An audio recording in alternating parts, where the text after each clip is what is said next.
Alors, en préparation du festiaire à venir, et nous aurons l'occasion, après avoir abordé Imbolc et puis l'équinoxe de printemps, et puis Beltane, etc., les 8 barreaux de la roue de l'année, voilà, qui nous entraînent et que nous accompagnons dans leur avancée et progression, chaque barreau étant l'occasion de faire le point sur la période écoulée et en même temps déjà de projeter un devenir nourri de tout ce que nous avons alors vécu et expérimenté et partagé et célébré aussi.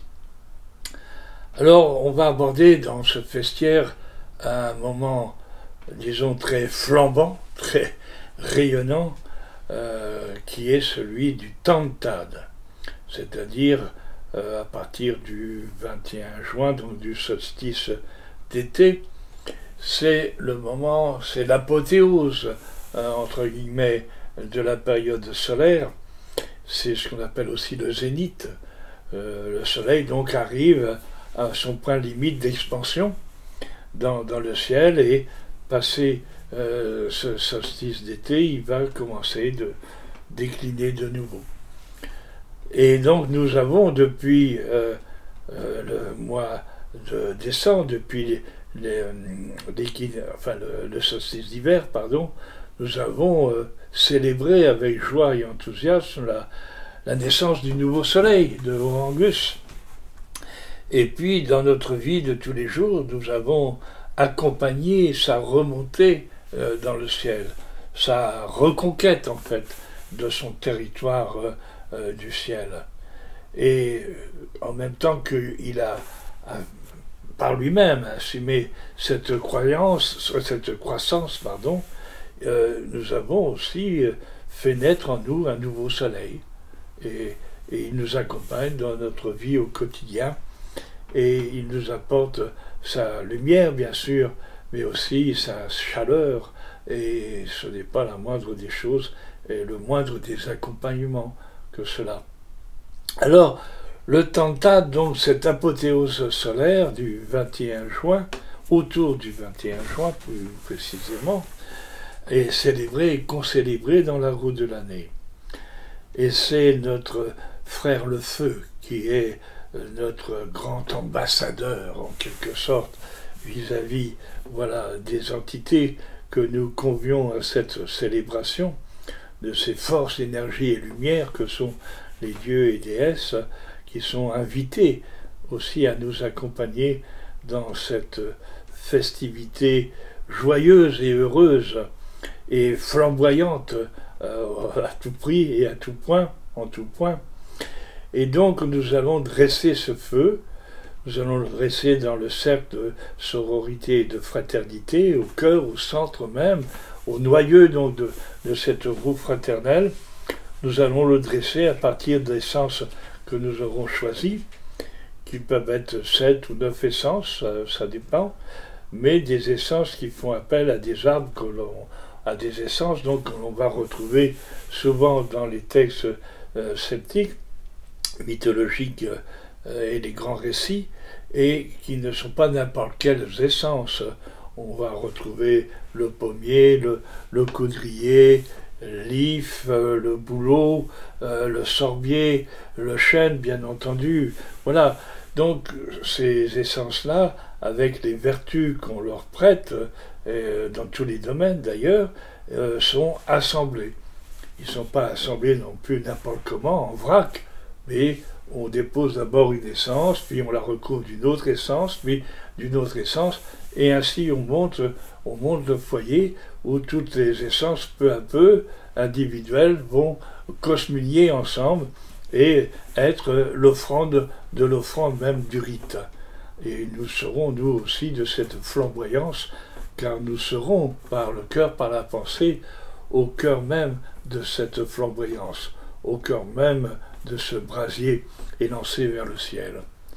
Alors, nous aurons aussi une façon spécifique, parce que un feu, c'est comme l'amour, on l'a dit, ça s'entretient et ça se met en place avec attention, respect et vigilance, et c'est pas la moindre des choses.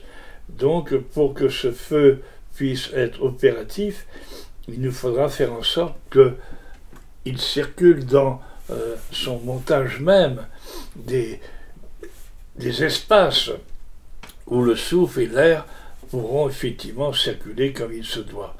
Donc un feu, c'est un aménagement, c'est une architecture aussi, voilà, qui fait que pour que ce feu puisse se prendre, eh ben, il faut savoir le monter. Le monter pas en étage, mais prévoir aussi des portes.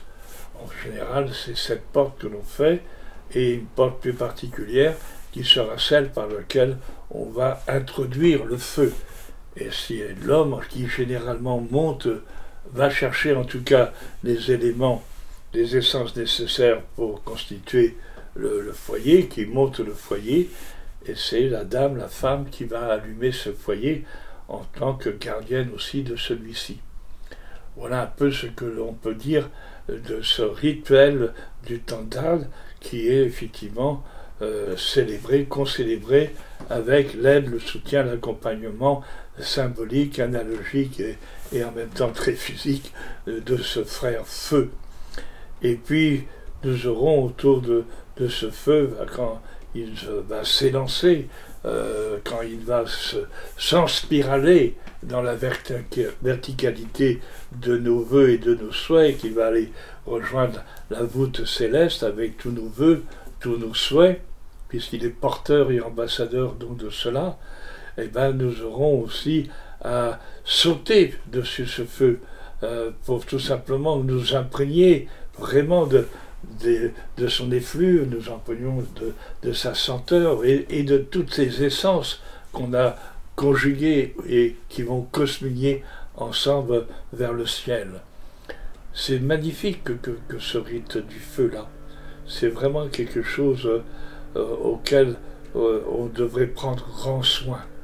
Voilà. On n'allume pas ce feu n'importe comment, de n'importe quelle façon. On ne le dresse pas non plus de n'importe quelle façon. Mais nous assemblons dans ce feu à la fois le bois, notre frère l'arbre, et aussi tout ce qui nous constitue nous-mêmes.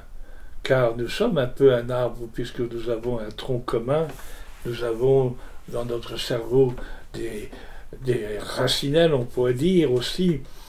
Nous sommes un arbre de vie également, puisque nous sommes issus de l'humus, comme l'arbre et la plante. Hein. L'homme vient du mot humus. Donc tout cela, tout cet aménagement, c'est un ensemble.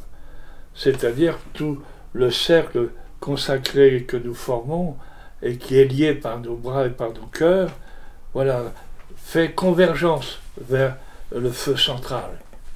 Et nous sommes à ce moment-là, ce feu central, et nous sommes de son élévation avec tout ce que cette élévation porte d'aspiration, porte de vœux, de souhaits, pour chacun et pour le monde tout entier. Alors, oui, rendez-vous au solstice d'été pour être en commun de belles flamboyances.